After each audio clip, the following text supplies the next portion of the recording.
Welcome back. Now we're going to do day 4 after my phone had a chance to recharge. At this point, I'm quite happy with the rules.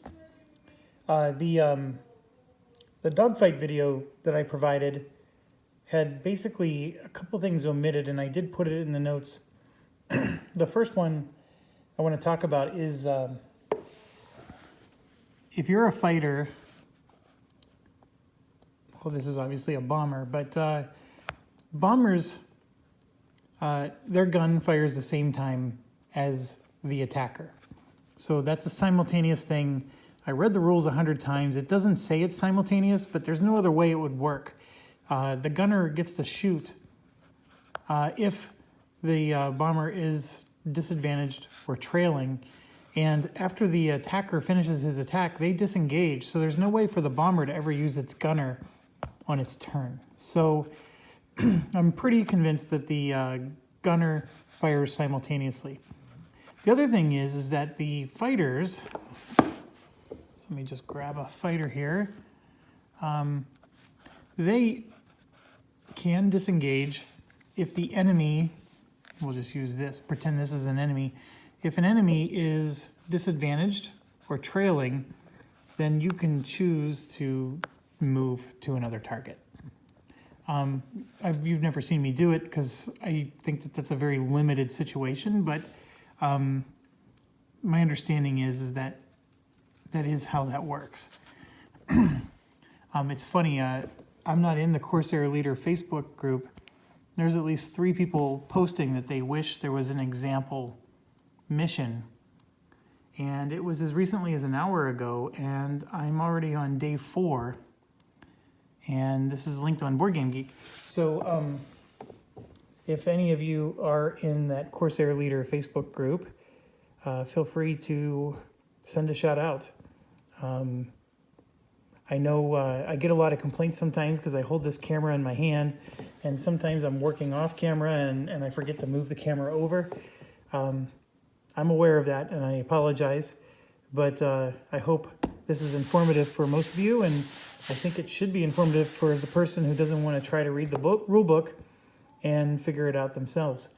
So anyways, let's start day 4 and get cracking. Just as a reminder, we are at 14 victory points. So we're still at the dismal level, but we have 5 full days to go. So that's good. Our intel marker has moved, so we're going to start being able to destroy sites. But for now, our recon is 2. Let's draw the first card. Okay, so this one has friendly fire plus 1 stress.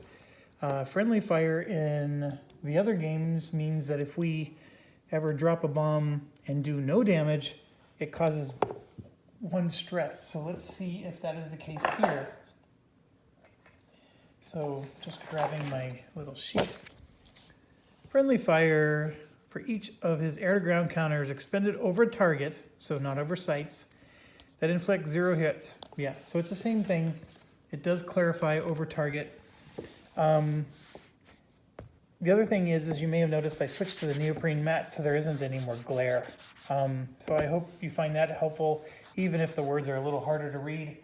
One thing I am starting to do while I'm waiting for things to upload to YouTube is I am starting to get into how do we start adding this to the game. See how it says, we get to, we're in command of an escort carrier, and then there, you see there it says campaign adjustments. Receive 2 times the starting number of pilots at every skill level. You have to inflict 2 times the hits and objectives. I'm already excited. This is already amazing. We would actually have 24 pilots. So we may have to do this sometime. I really, really like some of the things they added that are going to make this fun. We also have island operations, which I'm assuming is mutually exclusive. And yes, you get to basically, you're managing your own island paradise. So very excited about those. And my impression so far, I know I'm being a little long-winded and digressing. My impression so far is The one thing I miss from Hornet Leader is the AWACS, the ability to cancel event cards, you know, stuff like that. It's sort of like my crutch. I like doing that. I know some people who play the game never even use AWACS and they just take their punches. I'm one of those people that likes to mitigate everything. And this game, you cannot mitigate everything. As you can see, our bombers are getting directly attacked by fighters and sometimes close to death. If it wasn't for these gung-ho tokens, we would be dead a few times. I'm also learning these gung-ho tokens are pretty darn nice. Okay, so I'll shut up. Let's get going. We have at least one target here. Let's see if we can get a secondary. And we did not. We did not get a secondary. So now we have a situation where we have to choose between these two primaries. And we have another keyword, hard. And that one says subtract 1 hit from the hits inflicted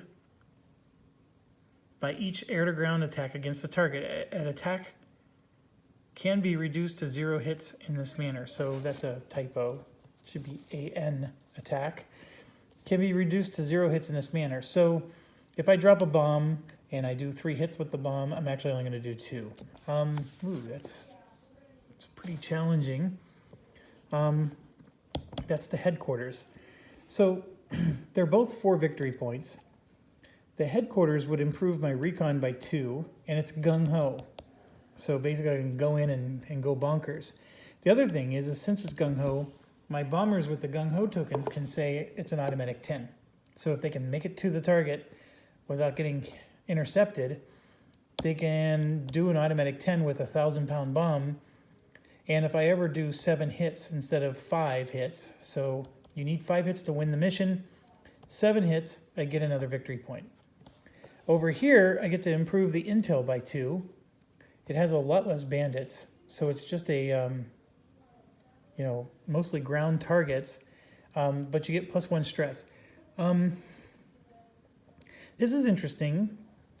I'm leaning towards the headquarters for the victory points purpose. You know, I get more victory points. I also get to send out 7 planes, and you know me, I like experience points. So 7 planes is more experience points for me. The only reason I'm hesitating is the intel is nice. If I move this intel 2 over, I can start killing bandits, which will help us with our air-to-air problem. But you know what? We're going to do the recon, because right now drawing 2 cards stinks because we didn't get another secondary again. So I'm going to go ahead and discard this. And I know we're getting a glare on these target cards here, but this headquarters, number 10, is here. So we are in a 1 stress zone, and we get to pick 7 pilots, have to do 5 damage. Once again, there's no Navy targets, so that stinks. I keep bringing these torpedo bombers to an island fight. So we're gonna do...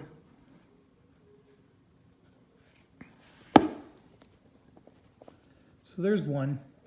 We're gonna get our dive bombers involved. 1, 2, 3, and then Benson will be 4. There's our 4 dive bombers. I'm quickly learning that for this campaign, I'm not gonna get everybody to ace. So those 2 green pilots that are sitting there are gonna just stay green. Sorry, Brett, I know you chat with me a lot on Facebook, but I think I'm gonna let you stay green for a while. That Paxton is actually a pretty good Corsair if you level him up, but I think I'm going to leave him green. And then this Alexander is pretty decent as well. So I get to bring 7. So if I'm bringing 4 bombers, that means I'm only bringing 3. So Jericho here is going to sit out. Jericho is interesting because he has 2 gung-ho tokens. He also has that brave ability, which gives him a boatload of experience points. But his air-to-air is awful.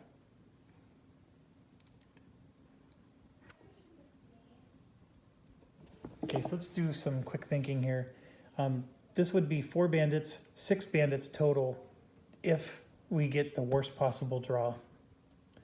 My lesson from the last mission is I sent 4 bombers and 3 air-to-air, and I was regretting it. I was wishing I brought 4 air-to-air and 3 bombers. So I'm wondering if that's my issue here, that I want to just send 3 bombers. But before we make that decision, I do get to draw my sights, so let's do that. So I'm going to get 3 on each approach, and this is interesting because there's a lot of sights now. 3, 3, and 3, and then 3 on the sight itself. This neoprene mat is so much bigger. You can really just put the sights over here off to the side or wherever, and it's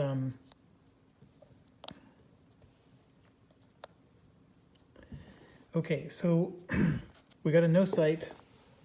We have 2 special sights on this side. So let's see what those are going to be. The first one is an extra victory point. And the next one is if we destroy the sights, do -1 damage. That's interesting. Here we got a 3rd no sight, a 4th one. Oh my gosh, 5. 1, 2, 3. All right, so here's some interesting things. Obviously with our dive bombers, we can fly in high, dive, and destroy. We actually have a completely clear path. There's no sights or anything, so we could actually fly in low the whole way. That's the first observation. Obviously when we get here, there's 2 targets, 2 sights that are going to cause us problems. So they could hit us after we dive bomb. And then of course this is actually a clear path as well, and we can even stop and try to get a bonus along the way. This screams to me to bring in Jericho. And I'm saying that because Jericho has 2 gung-hos, and he also has to fly low because he's not a dive bomber. Also, we could just bring in maybe a Corsair, right? A Corsair can do this too. A Corsair with rockets can even try to do it from 1 spot away. So there's some options here, and we have a Corsair that actually is good at air-to-ground. The Sakamoto has +3 everything. He's just amazing. But we have, obviously Casey can do it. That guy is good. +0, +0, +0. I guess we don't have a Corsair that can do it.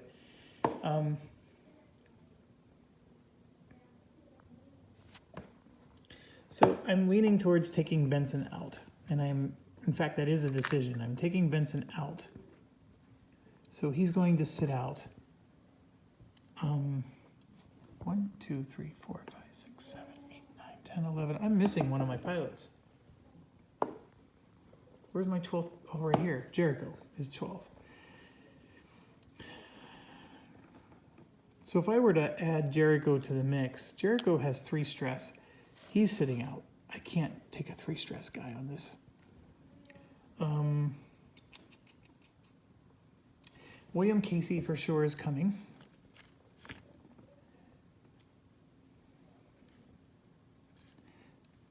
And I want to get this cartographer involved. He actually has a +2 air-to-air, so he's really good at air-to-air. So 1, 2, 3, 4, 5, 6. I get to bring 1 more.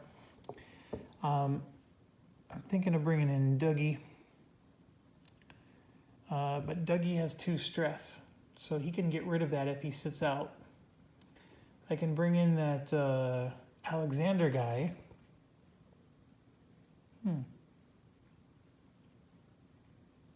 definitely doing 3 air-to-air guys, so that's not the issue. The Sakamoto is amazing, so not having him is actually going to hurt.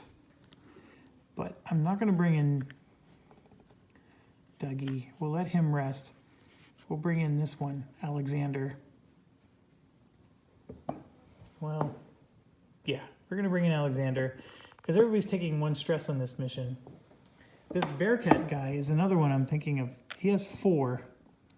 Yeah, we're going to let Bearcat sit out and replace him with Benson.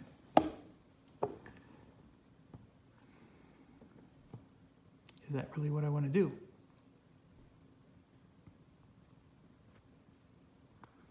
I think that works. So then I'd have to arm the aircraft, and this is a pretty no-brainer one for me. We're just putting 1,000-pounders on everybody. One.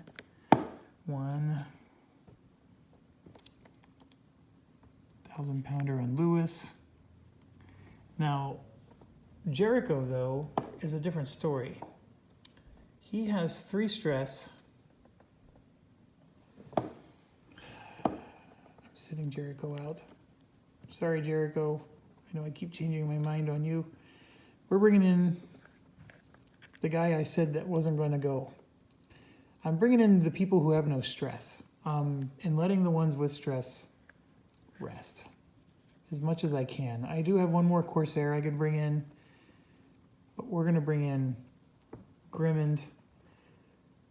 Actually, the Corsair has 2 experience points, whereas Grimmond has 0. And the Corsair can do air-to-air combat, even though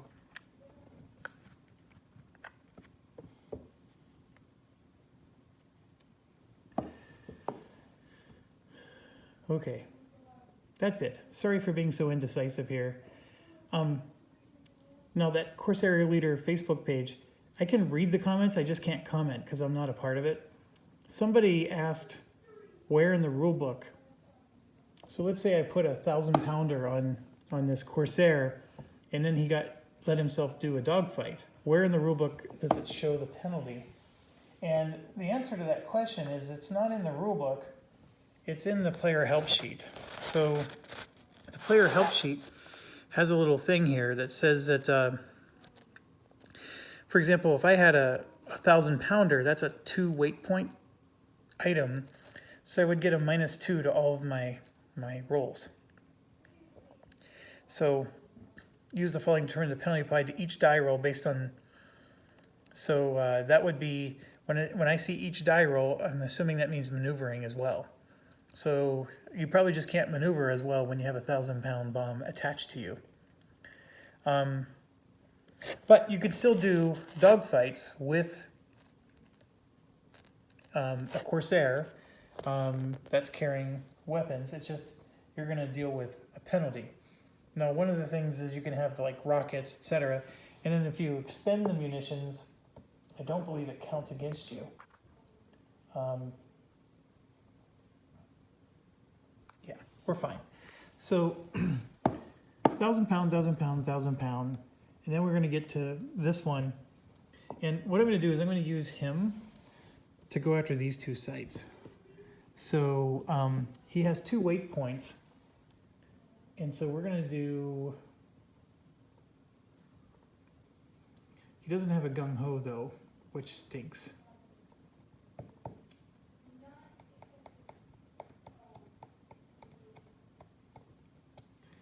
Oh, what should we do?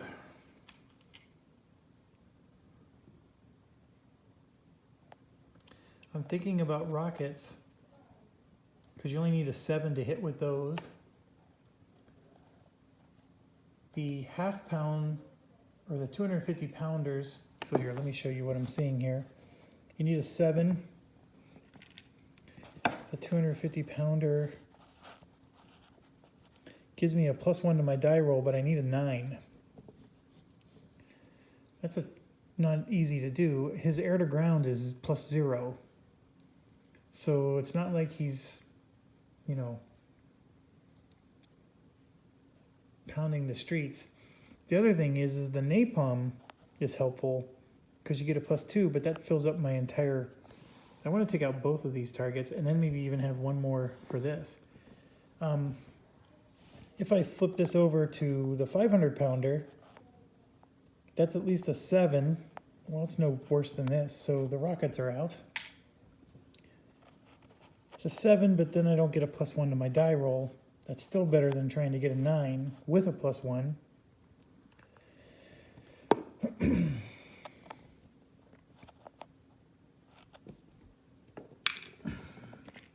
We're going to do 2 500 pounders for Paxton. Let's see if we can get him. And if he drops his 500 pounders here, maybe he can engage air to air after that, because then he's not carrying any munitions anymore. And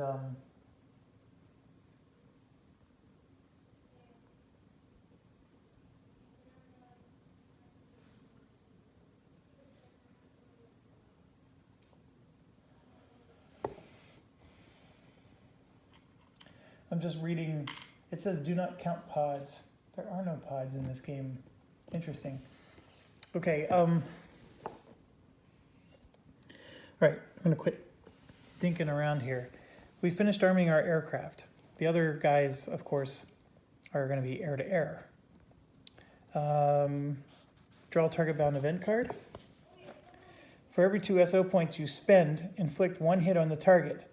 This target can be destroyed by this. Do I have to do that now, or can I wait? I think I have to do it now.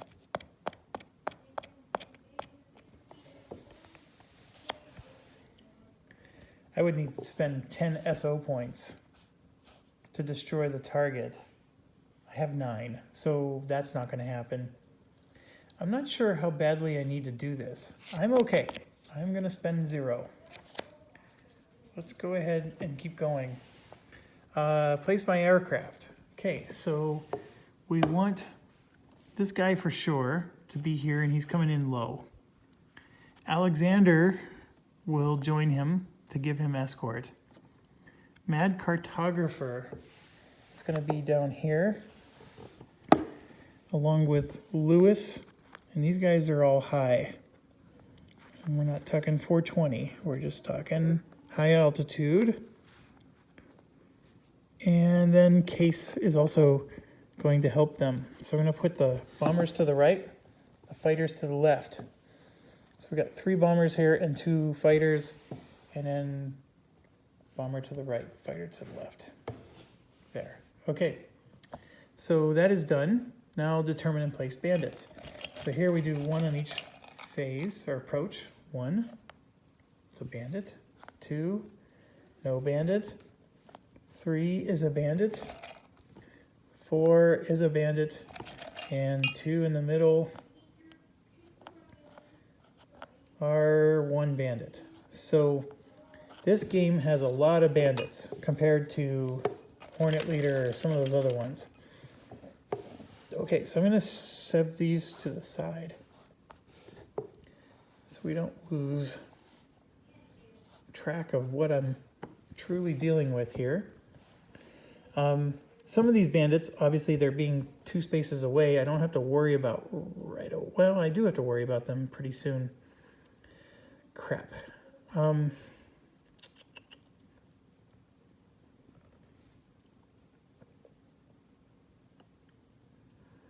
Okay, we're gonna do over target. Redraw all opportunities. So that blows. So what that's saying is these 2 go back in the cup. The thing is, there's only like 5 of them. So there's a good chance I'm gonna draw one of those again. But let's see what we get. We got the victory point guy back again, and this one says if you destroy it, you get to move bandits.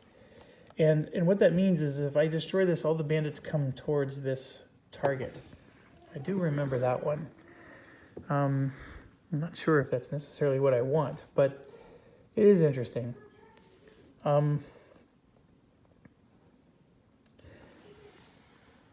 Fast pilots attack. I think I do have a fast pilot now. I do. Walker here is a fast pilot, but he's a bomber, so we don't need to worry about him. So then the bandits go. There's nothing the bandits can do. Then slow attack. There's nothing we can do. So we're at the move phase. So Case is going to move in and engage that. We're going to move these three guys in, and then Mad Cartographer will also move in. And what I should have done was smarter is start here on the corner, so that way I could have moved in this way or moved in that way. So that's a lesson learned. Here, Alexander can move in and engage, which is not a problem. Paxton, if he moves in, he's going to get engaged. So I guess we're going to do it and see how that plays out. This one has no choice but to go here, and he's engaging Paxton. Because Paxton is serving as a bomber in this mission. So we're going to have that situation. Turn this around. And then this one is going to, he could go here or here. It's my understanding that, well, so the rules just say he moves, and so I think I'm supposed to just roll a die. There's a couple of things about that. These guys want to take out bombers, and there's 3 of them here, so there's a part of me that thinks he should go here and screw the rules. But obviously, if he does this, then we're going to have air-to-air combat. So I'll just roll and follow the rules as is. So we're going to just do 1 to 5, 6 to 10. So he's going to go over here and be an extra guy. So there's nothing I can do about that. All right, and then we're going to move to turn 2. Okay, so turn 2, fast. Walker is my only fast guy, and he's got nothing to do. So it's going to be bandits that go. So we're going to start with this one here. We're going to roll for maneuver. So I rolled a 9. Sorry about that. So with the maneuver of 9,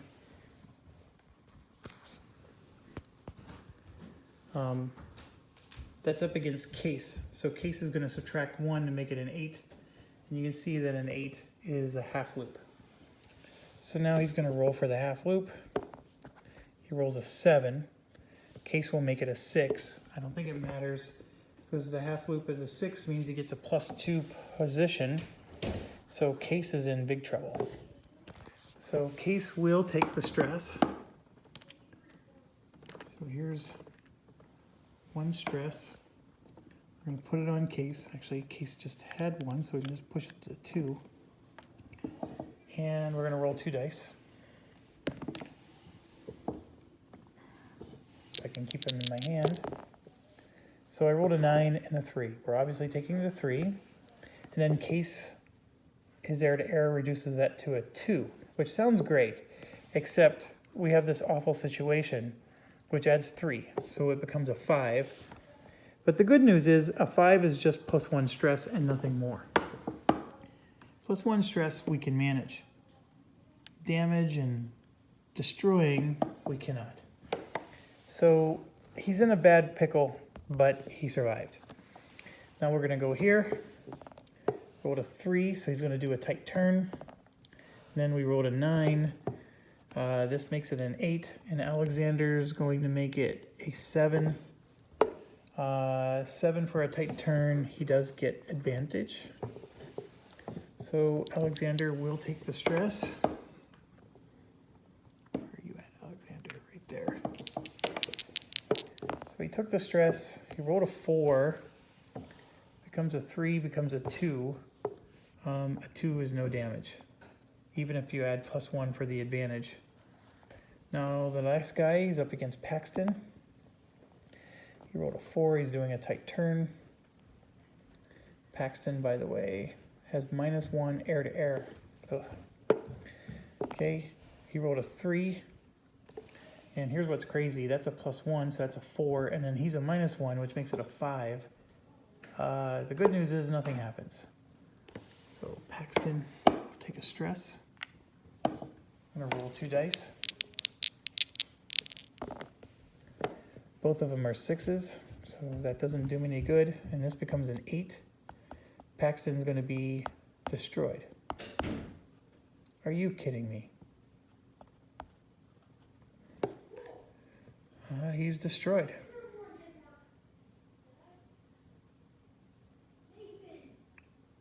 I'm trying to think if there's anything.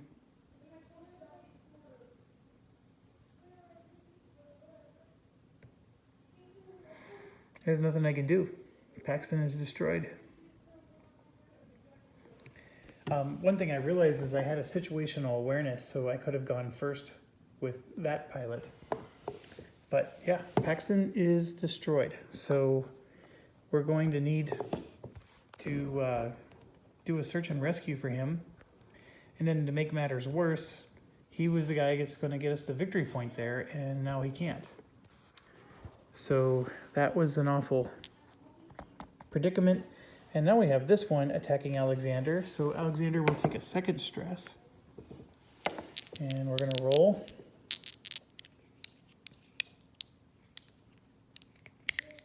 Yeah. Oh, and we got 2 5s. You're not any fun at parties. So a 5 is actually a miss with him. So we're okay with that.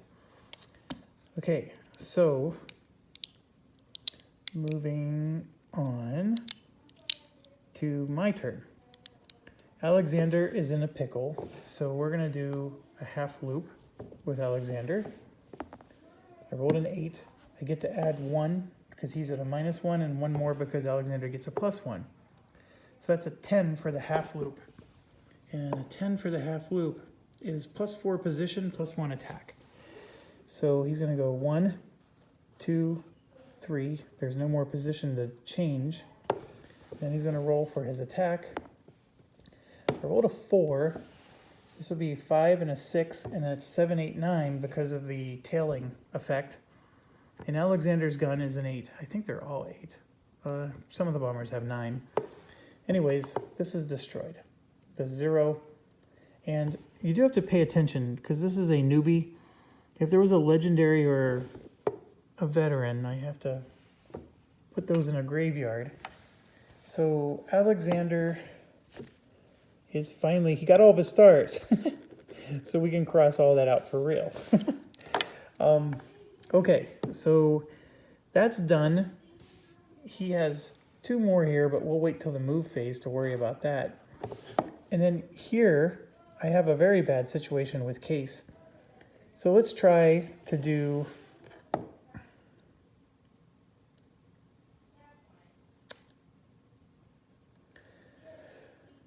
We're going to try to do a barrel roll. Let's try it. A barrel roll of a 2 is crap. This would make it a 3. And if you look at barrel roll, there's no change. So Case does not get to fire, but Mad Cartographer does. And this is considered a neutral attack. So Mad Cartographer is going to roll. He got a 4. Now remember, this is a gung-ho mission. So Mad Cartographer is... Where are you? Oh, he doesn't have... The gung-ho belongs to Alexander. So Mad Cartographer, though, gets to add +2. He gets to a 6. That's still not enough. So that's disappointing. All right, so now we go to the move phase. So these bombers are going to move forward to there. Cartographer is actually going to move over and engage this one. And then Alexander will engage that one. So we at least have them all engaged, even if Case is in a bit of a trouble. And we move to turn 3. So here we can do fast pilot's attack. Well, first of all, we're going to go low. So the dive bombers are diving.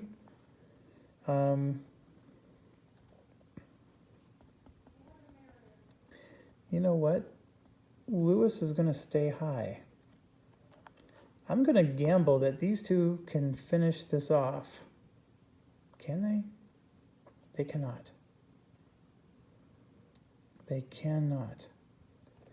Yeah, I got to go all three. Never mind. All right. So, Mad Cartographer can go first. He's going to use his situational awareness token here. Now, I could throw it back in the box, but we're just going to remember he used it. And he's going to go, and we're going to do a half loop. So I rolled a 4. Mad Cartographer adds 2, which makes it a 6, which would be perfect, except this guy's got a +1, so it becomes a 5. And with the half loop, oh, I should have done something else. Okay, so I screwed the pooch on that one. So now the bandits get to go. This guy is in perfect position, and so he is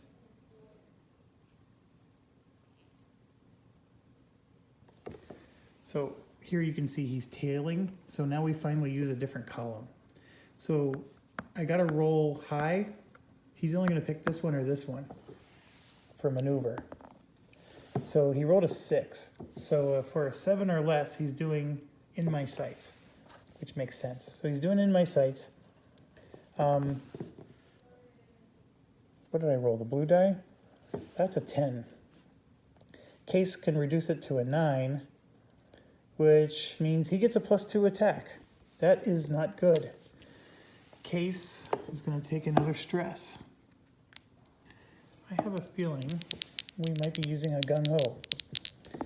So, rolling 2 dice. I have a 4. +3 for the situation is 7. +2 from the in my sights is 9. -1 because the case is 8. That would be a destroy. So Case is going to use his gung-ho to prevent the destroy. Moving over to Mad Cartographer, we have a situation where it's advantaged. That's the same as neutral. He got a 9. His +1 makes it a 10. Cartographer brings it down to an 8. He's going to do a half loop. He rolled a 3. His +1 makes it a 4. Cartographer brings it down to a 2. For a half loop, he loses 2 position. So Cartographer moves, and then he becomes disadvantaged, so now he can't attack. So now we're going to do this one. So we roll a 9. Alexander makes it, well, Alexander's bonus and his bonus cancel each other out, so it's a 9. A 9 is in my sights. Interesting. So he's going to do in my sights. He rolls a 3, and a 3 on in my sights is still a +1 attack. So Alexander is going to look at his situation. He can take 1 more stress, so he will. And roll 2. He rolled a 1. He gets a +1 because of the in my sights, but it's neutral and he gets no other advantage, so there's no hit. So we're done there. Now we do the slow attacks. We're going to start with Case again. Case is in a pickle. He needs to get out of this, and I'm going to look. Well, Case used his gung-ho. Never mind. I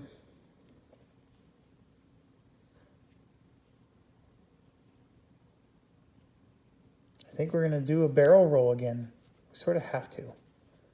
The other thing is maybe if we do a half loop, if we do really well, we can get ourselves out of a pickle. But we're going to do a barrel roll. And a 6 is much better. Case makes it a 7. So for a barrel roll with a 7, it says right there if you're being TD, I think is tailing disadvantage, meaning that they're tailing you. We get to flip back to neutral. So that's what Case is going to do. He's going to flip back to neutral, which is already a huge advantage. And at this point, I would use gung-ho, but he already had to. So we're going to have to do this the hard way. He rolled an 8, which is perfect. He gets to add +1 is 9. He just destroyed this 0, which is a newbie. And Case gets another star. Okay, so Case got his guy. Mad Cartographer. We can be conservative, so we're going to go yo-yo with him. He rolled a 6. Cartographer gets to add 1. He has a +2, but this one has a -1. So it becomes a 7. And for a yo-yo with 7, you get +1 position, +1 attack. +1 position is all we needed. And he's going to get +1 to his attack. So 3 plus 3, because of the tailing, is 6. +2 for his ability is 8. +1 attack is 9. -1 because of the plane is 8. 8 is still enough. This one is dead. He is an A. What's an A? Average. So he goes back in the cup. And Mad Cartographer gets on the board with his first star. Now we have Alexander, and Alexander is going to do a half loop. 7, and those two cancel each other out. So the 7 for a half loop is +2 position. So Alexander has him where he wants him, and he rolled a 4. +3 is 7. That is not enough. He is 1 away from hitting, and you know what? I wasn't thinking I would have gung-hoed. This is a gung-ho mission, so as long as I win, I'm recharging this. So Alexander kills this guy. I wouldn't have rolled the die. So Alexander gets his 3rd star. Okay, now a couple of things. As I'm playing this game, strategy-wise, these two, obviously you want to do if you already have advantage, because they give you even more to your attack values. This one's the more risky of the two, and this is the least risky. These two you want to do if you're neutral and you want to get advantage. Obviously this one's less risky and more risky. And then these two you want to do if he has advantage on you. And then the tight turn, I think you only want to do tight turn if you are absolutely conservative. So let's say you have a great advantage, but you have like a -2 to your air-to-air. You know you may not roll very well. Do a tight turn because there's nothing that can hurt you.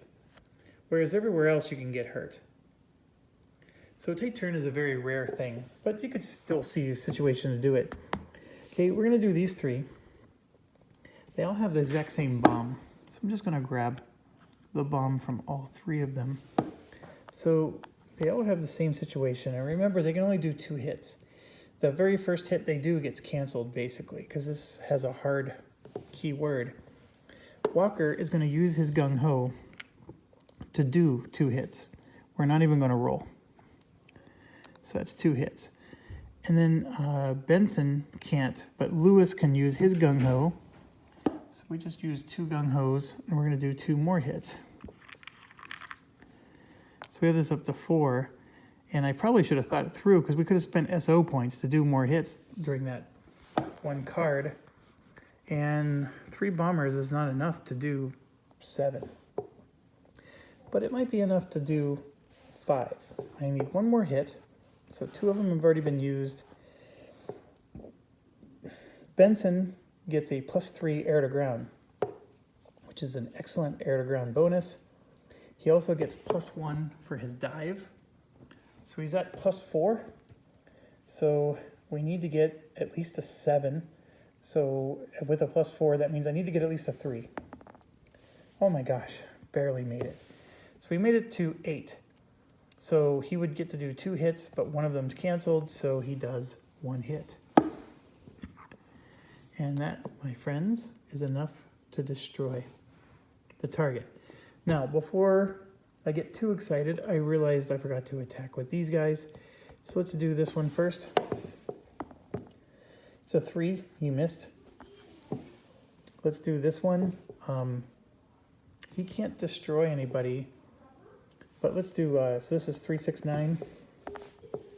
So that means he's attacking Walker, and Walker has the alert ability, doesn't help him. So Walker will take a stress and force him to roll 2 dice. And the 4 is a nothing. So that's good. So these guys didn't change the outcome anything. We destroyed the target. I have no bombs left. I do have, however, guns. Now, the one thing is these 3, even though they have guns, they're all at a high altitude, and I can't change altitude. Remember, the game doesn't let you do that. So we're just going to set them off to the side.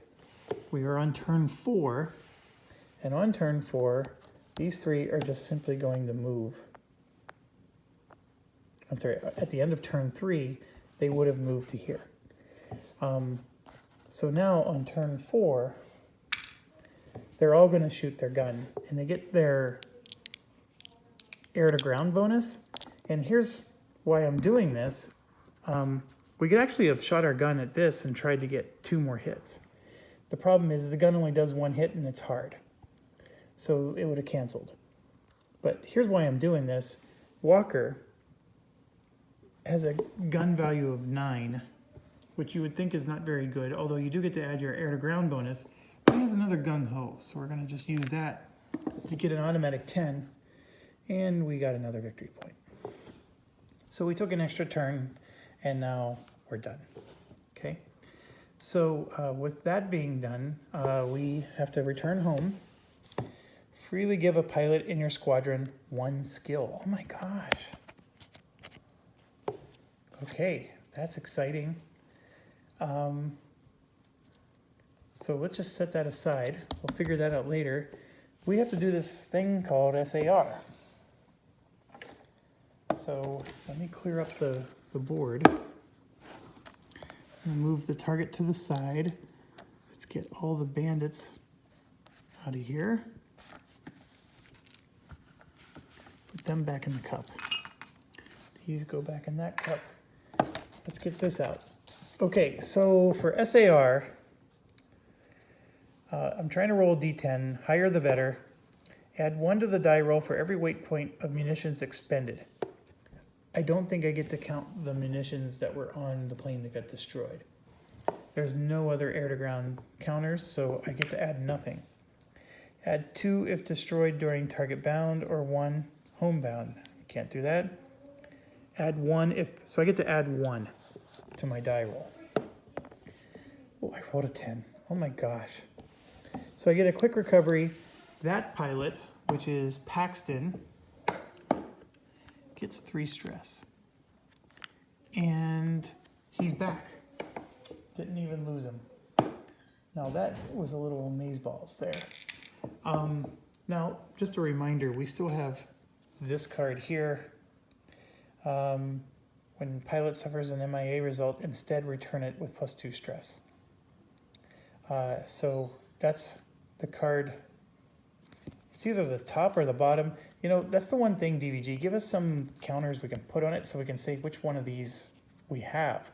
I actually can't even remember. I know it's not the middle one. It's the top or bottom, but they both say the same thing. So we still have that. I guess we just don't have to use it. So it's good. We made it home, but we did have a destroyed aircraft. So everybody's only going to get 1 experience point. So that blows. We do get an extra victory point for what we did on the mission. We don't get an extra victory point here. So getting this out, I don't think we spent any SO points. So we're still at 9. We destroyed the target. The target was number 10. And we get 5 victory points, so we're up to 19. And 19 puts us at poor. We still have a couple more days to go. We only get 1 victory point, or experience point for this. So that is not as helpful. We get to move the recon by 2. So 1, 2. Okay, so let's start here. We have Walker gets 1. Walker needs 14. and he has a -7, so he's gonna be a while. Benson gets 1. Benson is not getting anything. Lewis gets 1. He needs 5, and he got it. So Lewis is going to be skilled. So he's moving up to skilled. And I'm going to give him his gung-ho point. Flip this over to skilled. All right, and then these two gung-hos are going to flip back over. That gung-ho comes back. All right. Next is William Case. We're going to wait on him. Next is Mad Cartographer. He gets 1 experience. And Lyndon Paxton gets 1 for surviving. And he actually gets promoted. So he goes from green to average. So let's see what goodies he gets. Oops.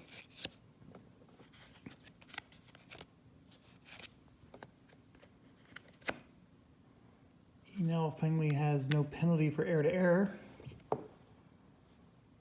And he gets a gung-ho point. That's actually really good. That would have saved him. All right, and then the last but not least is Alexander. He gets 1, and he has a long way to go. Okay, so William Case has 1 experience point. He needs to dish out. I don't think it matters who I give it to. So it then just becomes, who do I want to get leveled up quicker? And I think Alexander is becoming a pretty good pilot, so let's get him up. Although Mad Cartographer has a special awareness point. Too late, I already filled in Alexander. We're going to call it a day.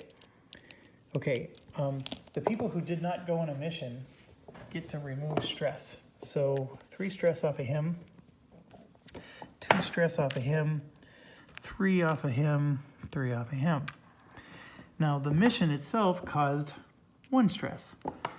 Their cool value cancels stress. So as long as they have a cool value, they cancel a stress. This one gets 1. And there you go. At the end of day 4, that's our situation. Another one in the books.